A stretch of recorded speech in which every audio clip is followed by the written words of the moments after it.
¿Qué pasó mi gente? Como siempre, espero estén todos muy bien. El día de hoy hablaremos de una enfermedad terrible de la que millones de personas en todo el mundo aún sufren consecuencias, pero que parece haber caído en el olvido, la poliomielitis, una enfermedad viral capaz de paralizar y atrofiar el cuerpo de sus víctimas y que puede provocar deformidad permanente. Veremos cómo funciona esta patología, cómo contorsiona el cuerpo humano, su impacto en la historia de nuestra especie y por qué ha caído en el olvido. Pero primero me gustaría agradecerle al patrocinador de este video, FlexiSpot, diseñadores y fabricantes de mobiliario ergonómico e inteligente de alta gama, que se ofrecieron a enviarme su producto más reciente, la mesa E7 Pro. Hace poco que finalmente tuve la oportunidad de emigrar desde mi país de origen, y la verdad es que esta mesa ha sido la base para recrear un espacio de trabajo ordenado y productivo entre todo el caos que supone emigrar. La E7 Pro cuenta con un marco elevable con dos motores potentes, con un límite de carga de hasta 160 kilos, que bajan o suben el tablero de forma silenciosa y precisa. Además es altamente personalizable con toda una variedad de combinaciones entre estilos de marco y tablero, y cuenta con una cesta para gestionar y ocultar tus cables. El panel de control además permite almacenar varias opciones de elevación o bloquear la mesa en la altura seleccionada, y además incluye un puerto de carga USB. Pueden conseguir los enlaces a la página del producto tanto en la descripción como en el comentario fijado, donde también podrán acceder al catálogo de accesorios. Nuevamente, muchas gracias a los muchachos de FlexiSpot por patrocinar este video. Ahora, volviendo al tema, para quien no haya escuchado hablar de la poliomielitis o sencillamente la polio,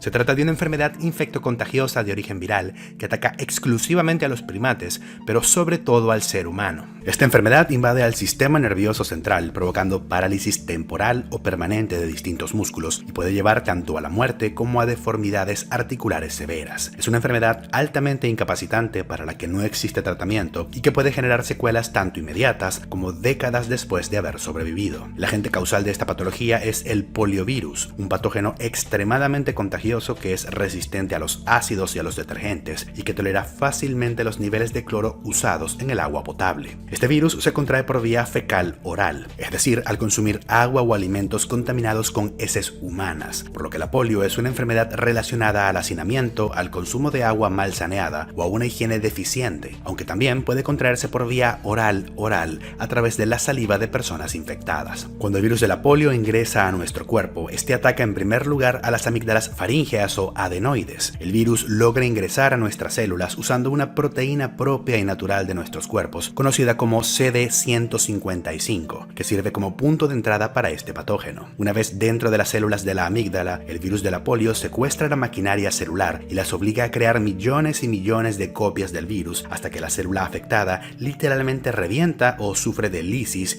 liberando las nuevas copias del virus que pasan a la saliva del infectado, que se vuelve contagiosa, pero también al sistema digestivo. Como el virus de la polio puede sobrevivir fácilmente al entorno ácido del estómago, este consigue diseminarse a lo largo de todo el tracto gastrointestinal, atacando y reproduciéndose a su vez en las células de este sistema. A partir de aquí, el virus puede seguir dos rutas. En primer lugar, es eliminado a través de las heces, que a su vez pueden infectar a más personas, pero también puede pasar desde el sistema digestivo al sistema linfático y desde el sistema linfático a la sangre, propagándose por todo el cuerpo y provocando un estado conocido como viremia, en el cual la sangre del afectado se encuentra cargada con copias de este patógeno que desde aquí pueden acceder al sistema nervioso central de la víctima. Los síntomas de esta enfermedad aparecen al cabo de 3 a 6 días de incubación y todo comienza con una sensación de malestar, usualmente acompañada de faringitis, fiebre, pérdida del apetito y un dolor de cabeza que poco a poco aumenta de intensidad a medida que se extiende al cuello y luego a la espalda. Este dolor se debe a la inflamación de las meninges, las membranas que recubren y protegen tanto a nuestro cerebro como a nuestra médula espinal, y es un signo de que el patógeno ha conseguido ingresar al sistema nervioso central. Una vez aquí, el virus de la polio infecta y mata a nuestras neuronas, aunque no ataca a todas por igual. Este patógeno tiene una marcada predilección por las neuronas motoras de segundo orden, aquellas encargadas de controlar directamente la contracción de nuestros músculos. Los núcleos de estas neuronas se ubican en la sustancia gris de la médula espinal, que al ser infectada por este virus se inflama. De allí el origen del nombre de esta enfermedad. Poliomielitis proviene viene del griego polio, que significa gris, mielos, que se refiere a la médula, y el lexema itis, que señala inflamación de la sustancia gris de la médula espinal por los efectos destructivos de este virus sobre las neuronas. Así que, mientras la enfermedad progresa, el afectado experimenta dolor muscular severo, usualmente acompañado de fasciculaciones, pequeñas contracciones involuntarias de grupos de fibras musculares, que en este caso señalan la disfunción del tejido nervioso. El paciente también puede presentar alteraciones en la sensibilidad como hormigueo e incluso alodinia, un estado en el que estímulos que normalmente son inocuos como el roce o el tacto generan dolor. Poco después se instala la debilidad muscular y la pérdida de los reflejos, que se sigue finalmente de la parálisis flácida. Los músculos más afectados suelen ser los de las piernas, seguidos de los brazos y los músculos del tórax y el abdomen. En el peor de los casos, el virus puede afectar al diafragma, el principal músculo encargado de ventilar los pulmones, lo que puede provocar la muerte. Pero más allá de esto, la polio también puede dañar a los nervios que se encargan de controlar la deglución, es decir, el acto de tragar. Cuando esto ocurre, la boca y la vía aérea del afectado se llenan de secreciones, saliva y mucosidad que, al no poder ser tragadas, terminan por ingresar a los pulmones, provocando neumonía. Cuando la polio ataca a músculos tan cercanos a la cabeza, también es posible que se vean afectadas estructuras que, más que pertenecer a la médula espinal, pertenecen al encéfalo, como el hipotálamo, por ejemplo, la parte de nuestro sistema nervioso que controla el ritmo de nuestro corazón, la presión arterial y la frecuencia respiratoria, por lo que estos casos de polio, conocidos como polio vulvar por afectar al bulbo raquídeo, son especialmente letales. No es la primera vez que hablamos de un agente patógeno que mata a través del ataque a los músculos de la respiración. Ya hablamos del gas sarín, que mata de una forma parecida, o del tétanos, que a través de una toxina consigue resultados similares. Incluso el alcohol o los opioides, como el fentanilo, pueden llevar a este mismo problema. Sin embargo, lo que distingue a la polio es su horrible tendencia a distorsionar el cuerpo de sus víctimas, y esto se debe a que, a diferencia de los patógenos y las drogas ya mencionadas, los daños que provoca este virus suelen ser permanentes. En 2 de cada 3 casos de poliomielitis paralítica, el afectado quedará con secuelas por el resto de su vida. Ahora, uno podría preguntarse cómo una parálisis flácida puede llegar a retorcer los huesos y las articulaciones. En principio puede resultar contraintuitivo, pero hay que tener en cuenta 2 cosas. En primer lugar, los músculos de nuestro cuerpo no solo sirven para moverse, también son un medio importantísimo a la hora de estabilizar nuestras articulaciones y de mantenerlas apropiadamente en su sitio. Cuando un músculo se fortalece o se debilita de forma desproporcionada, se alteran sus efectos estabilizadores sobre la articulación, lo que puede generar problemas. Por ejemplo, la posición correcta de nuestra columna vertebral es mantenida, entre otras cosas, por la tensión que ejercen los músculos de nuestra espalda por un lado y los del tórax y el abdomen por el otro. Estos grupos musculares se contraponen y balancean entre sí, contribuyendo a mantener el equilibrio en nuestra postura. Si los músculos de la espalda son demasiado débiles con respecto a los del tórax y el abdomen, estos no pueden oponerse apropiadamente, se pierde el balance muscular y pueden aparecer alteraciones en la postura. Este mismo principio de equilibrio entre grupos musculares se aplica a muchas otras articulaciones. Ahora, lo segundo que hay que tener en cuenta es que la polio no ataca a todos nuestros músculos por igual. Dependiendo de qué parte de la médula espinal se vea más afectada por la infección, puede aparecer parálisis o debilidad de uno u otro grupo muscular. Así, cuando los músculos de una articulación se ven afectados de forma asimétrica, esta tiende a doblarse o a ceder en dirección a los músculos que se vieron menos afectados y que ahora tiran de esta articulación porque el grupo muscular dañado no puede balancear la tensión y por tanto no puede contribuir a mantener el equilibrio. El ejemplo más visible de esto es el genu recurvatum, una hiperextensión patológica de la rodilla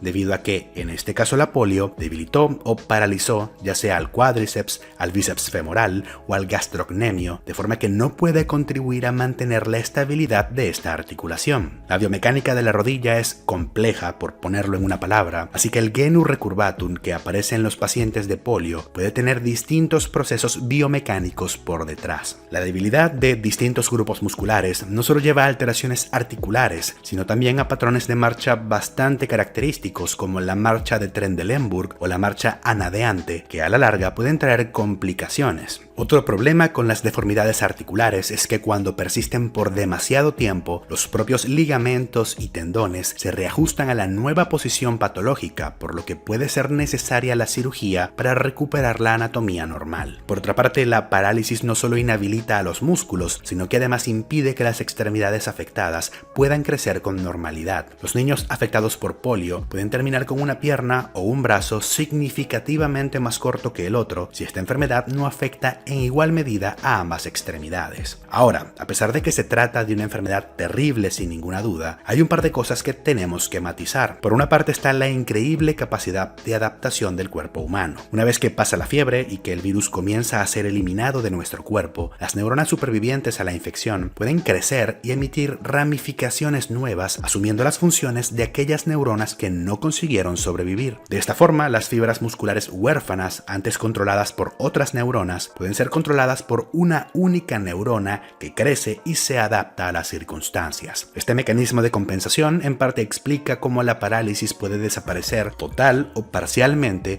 después de la enfermedad. Ahora, el problema está en que estas neuronas agigantadas se someten a una carga de trabajo anormalmente alta, que décadas después pasa factura. Cuando estas neuronas finalmente fracasan y mueren, el superviviente de polio puede experimentar nuevamente un cuadro de debilidad muscular que empeora progresivamente. Esto se conoce como síndrome post-polio. Otro aspecto que hay que tener en cuenta es que esta enfermedad es mucho más común en la infancia, y en pacientes menores de 5 años, apenas el 0.5% de los casos de polio llegará a parálisis, mientras que en la inmensa mayoría ni siquiera habrán síntomas. Eso sí, mientras mayor sea la edad de una persona, peor se hace esta enfermedad y más aumenta la letalidad y las posibilidades de sufrir secuelas permanentes. Aquí es donde el avance tecnológico y las mejoras en la calidad de vida le jugaron una mala pasada a nuestra especie en cierta forma. Y es que antes del siglo XX, cuando los estándares de higiene y saneamiento en pueblos y ciudades eran deficientes, la mayoría de las personas se exponía a la polio a muy temprana edad, disminuyendo el riesgo de cuadros severos y complicaciones. La polio era una enfermedad endémica y silente, no provocaba epidemias, y a pesar de que hay representaciones de esta enfermedad que se remontan incluso a la época de los egipcios, lo cierto es que esta patología apenas fue descrita clínicamente en 1789 por Michael Underwood, prácticamente ayer a escala histórica. Sin embargo, con el avance tecnológico y las mejoras en el manejo de los desechos, en la higiene y en la distribución del agua, las personas dejaron de exponerse a la polio a temprana edad, y cuando esta enfermedad llegaba a aparecer en una ciudad, no solo se propagaba rápidamente, sino que además seguía un curso mucho más agresivo entre adultos, jóvenes y adolescentes que se exponían por primera vez a este patógeno y que por tanto sufrían más casos graves, muertes y parálisis que en épocas anteriores. La mejora de la higiene paradójicamente convirtió a la polio de una enfermedad endémica y silente a una enfermedad epidémica extremadamente peligrosa. Una de las consecuencias del repunte de esta enfermedad fue la popularización de los pulmones de acero a lo largo del siglo XX, gigantescos aparatos que le permiten respirar a aquellas personas que sufren parálisis de los músculos de la respiración. En el peor de los casos, un paciente con polio podía quedar condenado a pasar el resto de sus días en uno de estos dispositivos, y aún a día de hoy sobrevive una de estas personas, Paul Richard, un abogado estadounidense que vive gracias a un pulmón de acero desde el año 1952. Entre otros casos célebres se cuentan Arthur C. Clarke, uno de los padres de la ciencia ficción, Frida Kahlo, una famosa artista e ícono mexicana, Francis Ford Coppola, uno de los directores más aclamados de la historia del cine, Franklin Delano Roosevelt, uno de los presidentes más famosos de los Estados Unidos, y para mí uno de los más importantes, Arthur C. Gayton, coautor de uno de los libros de fisiología más usados en la docencia médica. Particularmente en Hispanoamérica, quizás uno de los casos de polio más mediáticos sea el de Sandy Crisp, una actriz y modelo superviviente de esta enfermedad que protagonizó uno de los videos más virales y tétricos de los primeros años de YouTube, Obedece a la Morsa. A pesar de sus limitaciones, Sandy llegaría a participar en distintos proyectos artísticos y videos musicales, y su imagen ahora forma parte de la galería fotográfica del Museo del Louvre en París. Afortunadamente, a partir de la década de los 50, se desarrollarían varias vacunas para prevenir esta enfermedad, la primera de ellas de manos de Hilary Kropowski a base de virus atenuados administrada por vía oral, seguida de la inyectable de Jonas Salk compuesta por virus inactivados con formalina. A día de hoy, la más usada es la vacuna diseñada por Albert Sabin, hecha a base de virus atenuados que protege frente a las 3 cepas de este patógeno. Esta vacuna es económica, se administra por vía oral y genera inmunidad permanente frente a esta enfermedad después de varias dosis. Sin embargo, tiene el percance de que en 1 de cada 2.7 millones de usuarios, el virus atenuado puede reactivarse y provocar parálisis. Aún así, a día de hoy es gracias a las vacunas que la polio se encuentra erradicada en todo el mundo, exceptuando solo 2 países, Pakistán y Afganistán. Y más allá de esto, esto, 2 de las 3 cepas de polio ya no existen en el mundo natural. A pesar de que la campaña de erradicación no haya alcanzado del todo sus objetivos, lo cierto es que se trata de una enfermedad que, quizás en pocos años, sufre el mismo destino que la viruela: estar confinada en un laboratorio. Un lado positivo entre todo el daño que ha provocado este virus es el hecho de que actualmente se está estudiando su aplicación como un patógeno oncolítico, un virus capaz de matar al cáncer. Y es que, si recuerdan, mencionamos que el virus de la polio usa una proteína de nuestros cuerpos para ingresar y atacar a nuestras células, el CD155. Esta proteína es particularmente común en las células de varios tipos de tumores malignos, y el virus de la polio, si se le elimina la capacidad de acceder al sistema nervioso central, es en realidad un patógeno prácticamente inofensivo. A día de hoy, la mayoría de los casos de polio a nivel mundial en realidad son derivados del uso de vacunas más que por el propio virus silvestre, algo irónico que ha llevado a que la vacuna de virus inactivos comience a reemplazar a la de virus atenuados. En fin, señores, espero que les haya gustado este video. De ser así, consideren alimentar al algoritmo con un comentario o un me gusta para que comparta mi contenido. También puedes apoyarme a través de Patreon y de la sección de miembros del canal. Yo me despido, mi gente, y nos vemos en el siguiente video.